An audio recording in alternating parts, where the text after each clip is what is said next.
dal leen ak jàmm jëf ji ñaaw gi ñu def Maimouna Ndour Faye moo gën a fës ci yéen kaay génn tey jii nii Sud Quotidien di bind na kat liberté de presse dafa mel ni kat fi mu toll ñu ngi koy saaxee fii ci biir Sénégal suñu naataango ci yokk ne taskatu xibaar bii nekk tamit ki jiite 7TV Maimouna Ndour Faye moom dañ ko agressé nag bërki démb ci ngoon loolu nag ci buntu këram jam ko paaka ginnaaw ba mu doon ñibbi moom sax dañ koy bon ci urgence hôpital militaire bu Ouakam ki nga xam ne kat moo naataangoom di Mamadou Awa Ndiaye nee na médecin yi kat dalal nañ xelam nee na kat fi mu toll nii moom daanaka nag vie am nekkatul ci benn danger bis bi le jour di ci yokku ne lu ñaaw la ñu def kii di Maimouna Ndour Faye moom kat doon na nag artu nit ñi ginnaaw ba mu defee émission Ismaïla Madior Fall ñu soppante woon nag ay kàddoom ñu ko defoon nag ñoo xam ne kat nañu ay détenus politique lañ loolu nag tëkku kii di Maimouna Ndour Faye bëggoon ko sax yóbbu ci wàllu yoon ba mu dara lekki tamit di Fadilou Keita li ni mel leeraloon na li ni mel Maimouna Ndour Faye moom gàcce nga laama loolu moo gën a fës yéene kaay bi di Le Quotidien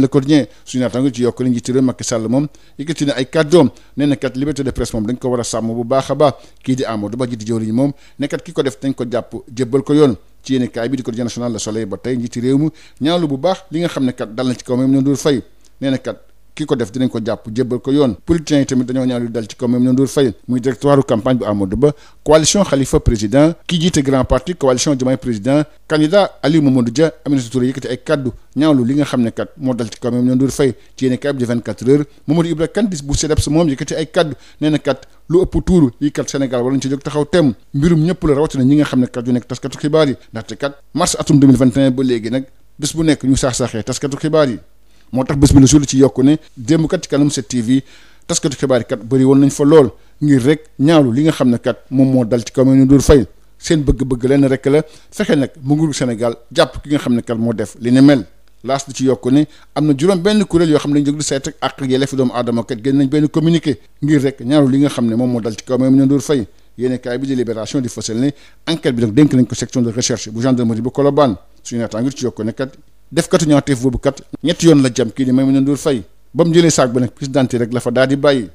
gendarmerie kat moom dàqul benn piste fi mu toll nii laas di ci yokk ne door nañ sax lu jëm nag ci wàllu enquête bi ba kat ñu tusóori bu baax a baax ndaxte ka gendarmerie am na vidéo yoo xam ne kat léegi ñu jàpp kii di agresseur bi bañ ko dégloo nag benn gardien bu dëkk ci wet ga moom dañ ko mujj bàyyi Maimouna Ndour Faye nag ñu ngi ko agressé ci waxtu woo xam ne kat Sénégal dafa jax lool ci wàllu langue politique gi Sud Quotidien taxaw seetlu ci li ñuy ruumandaat tas conseil constitutionnel kii di professeur di Ndiogou Sarr nekk ci UCAD moom ne li ni mel kat mënta nekk xanaa rek ñu remplacer ko par cour constitutionnel kàddu yi mu ko rotal ci yéene kaay bi Sud Quotidien ba tey ci wàllu politique yéene kaay del si waata ñun ci conférence de presse bi nga xam ne Y'en a marre def nañ ko démb ñoom kat dàq lépp lu jëm na ci projet d'amnistie bi Aliou Sané moom nee na projet d'amnistie boobu kat dafay salfaañe charte internationale yi ci Sud Quotidien ba tey Aliou Sané moom nee na def kéem tolluwaay kàttanam xeex ak lépp loo xam ne jëm na nag ci projet de loi boobu jëm na ci wàllu amnistie bi Y'en a marre àndul ci projet de loi boobu loolu moo gën a fës ci yéene kaay bi di Le Quotidien ci yéene kaay bi di L'Info ñoom ñuy oote nag résistance maanaam fippu Aliou Sané di yëkkati ci ay kàddu ci yéene kaay bi ba tey nee na kat da def kéem tolluwaay kàttanam xeex ko ba fa nga xam ne kat fa la mbaxee na doon ne benn ci Sénégal ak tamit fii ci bitim réew Maître Abdoulaye Tine moom nee na Macky Sall dafa bëgg a jéggal boppam ak tamit sowe ñi nga xam ne kat ñoo la doon jox ordre ñu dal ci kaw askanu Sénégal mbirum Ngagne Demba Touré 24 heures di fësal ne greffier bii di Abdoulaye Mboup moom teg nañ ko loxo moom kat moo nekk responsable communication bi union des travailleurs de la justice ñu ngi ko jàpp nag ci ordre procureur bi Le Quotidien di fësal ne jàpp nañ benn greffier Abdoulaye Mboup fi mu toll nii ko caabi di ko féete ginnaaw waa sûreté urbaine ñoo ko jàpp li ñu koy toppee nag mooy teg kàddu ñu tegginiwul ci kaw magistrat yi loolu yëpp lu ko waral rek mooy bañ doon déglu kii di maître Ngagne Demba Touré ñaar fukki fan ak ñett ci weeru février ba la ñu génn ay greffier nag duggoon ci bureau juge bi waaye tam ci couloir bi lu ñu yëkkati ay kàddu nag di ko yàq lu mel ni xew magistrat yi rawatina ki nga xam ne kat mu jiite deuxième cabinet bi Mamadou Seck gaal ga suuxoon ca Ndar 24 heures di fa seen brigade de recherche bu Mbour nag teg na loxo juróom benn nit ci diggante Joal ak Diourbel lu nag jëm ci wàllu enquête bi nga xam ne kat ubbi woon nañ ko ñooñu jàpp sax am na ci koo xam ne kat jigéen la fi mu toll nii kat brigade de recherche Mbour moo leen teg loxo ci wàllu tàggat yaram Ligue 1 sénégalaise 15e journée Teungueth mi nga xam ne kat moom moo jiitu moom dina jéem a dëggal boppam tey ji digganteem ak Wakaam ci match bi nag ci samedi ji lay doon Sud Quotidien di fësal ne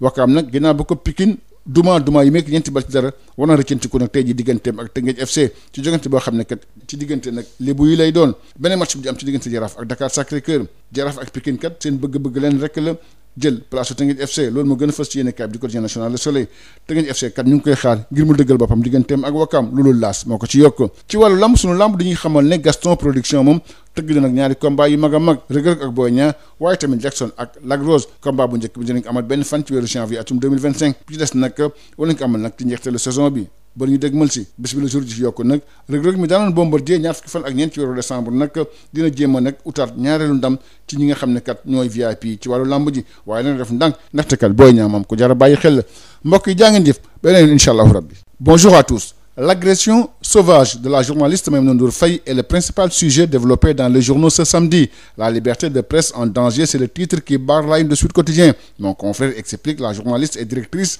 de la télévision privée 7TV, Maïmouna Ndour Faye, a été victime d'une agression jeudi soir devant son domicile. Elle a été poignardée par un individu alors qu'elle rentrait de travail. Elle a été admise aux urgences de l'hôpital militaire de Ouakam. Selon son collègue Mamoudou Awa Ndiaye, les médecins ont assuré que sa vie est hors de danger. Barbarie, l'invité de Maïmouna Ndour Faye, c'est le titre qui barre la une du quotidien Bës Bi Le Jour. Plusieurs fois menacée, elle était en sursis. Après l'émission qu'elle avait faite avec Ismaïla Madior Fall, ses propos ont été déformés et des personnes s'identifiant comme des détenus politiques libérés ont menacé Maïmouna Ndour Faye d'une plainte collective. Le lendemain, recevant Falidou Keïta, elle avait fait des précisions. Maïmouna Ndour Faye ne faiblit pas, c'est le titre qui barre la ligne du quotidien Le Quotidien. Dans le même journal, le chef de l'État, Macky Sall, déclare que la liberté de presse doit être protégée. Selon le Premier ministre Amadou Ba, les auteurs seront remis à la justice. Dans le quotidien national Le Soleil, le chef de l'État condamne une violence lâche et promet justice. L'indignation générale de la classe politique à lire dans le journal. Le directoire de campagne d'Amadou Ba, la coalition Khalifa Président, le leader du grand parti El Hadji Malick Gakou, la coalition Diomaye Président et le candidat du PUR, Aliou Mamadou Dia et Aminata Touré ont tous dénoncé cette agression barbare. Dans le quotidien 24 heures, Mamadou Ibra Kane du CDEPS déclare que c'est une volonté manifeste de tuer et une nouvelle escalade contre la liberté de presse, particulièrement depuis les événements de mars 2021. Jusqu'à nos jours, nos confrères de Bës Bi Le Jour révèlent que les professionnels de l'information et de la communication ont répondu à l'appel de la coordination des associations de presse face à l'agression odieuse de Maïmouna Ndour Faye. Les journalistes ont dénoncé ces actes d'intimidation et exigé des autorités compétentes que la lumière soit faite sur cette affaire. Nos confrères du quotidien LAS révèlent que 6 organisations de défense des droits de l'homme ont sorti un communiqué pour s'indigner de l'agression de Maïmouna Ndour Faye. Selon nos confrères du quotidien Libération, la section de recherche de la gendarmerie de Colobane a hérité de l'enquête. Nos confrères précisent que l'agresseur a asséné 3 coups de couteau à la patronne de la 7TV. Contrairement à certaines déclarations, il s'est ensuite emparé du sac de Maïmouna Ndour Faye. Le sac vidé de son contenu, à l'exception des pièces d'identité, a été retrouvé par les gendarmes qui n'écartent aucune piste. Selon l'AS,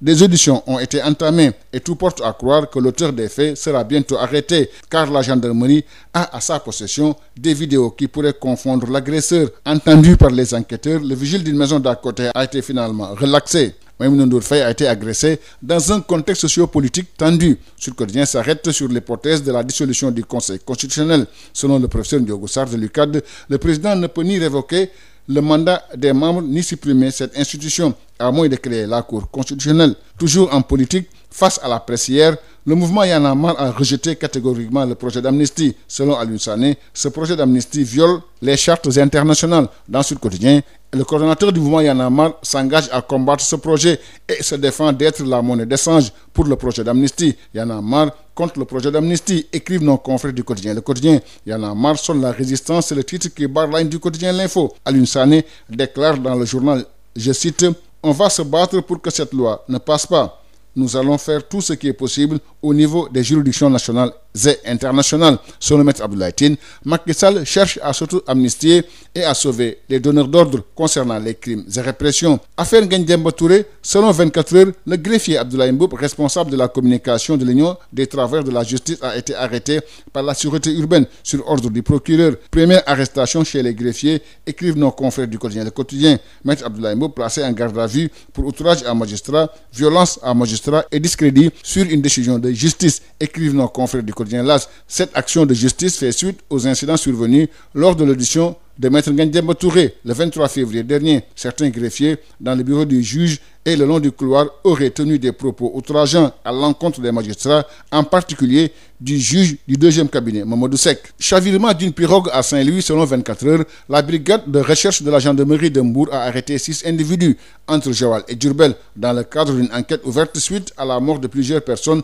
dans le chavirement d'une pirogue de migrants à Saint-Louis. Les investigations menées depuis l'accident ont permis à la brigade de recherche de Mbour d'arrêter 6 personnes impliquées dans ce voyage. Une femme fait partie des personnes arrêtées. En sport, Ligue 1 sénégalaise, 15e journée, nouveau leader du championnat, Teungueth FC va chercher à consolider sa première place. Et Rufisquois accueille l'Union sportive de Ouakam. Selon Sud Quotidien, les Ouakamois doivent se racheter après le lourd défaite à domicile face à Pikine 4-0. L'autre duel au sommet opposera le Jaraaf de Dakar à Dakar Sacré-Cœur. Jaraaf et Pikine lorgnent le fauteuil de Teungueth FC, écrivent nos confrères du quotidien national Le Soleil. Teungueth FC attendu pour confirmer devant Iso, ajoute l'As. En lutte, Sunu Lamb révèle que Gaston Production a monté de belles affiches. Reug Reug contre Boy Niang et Jackson contre Lac Rose. Le premier combat se tiendra le 1er janvier 2025, alors que l'autre combat pourrait se tenir en fin de saison. Selon Besbi Le Jour,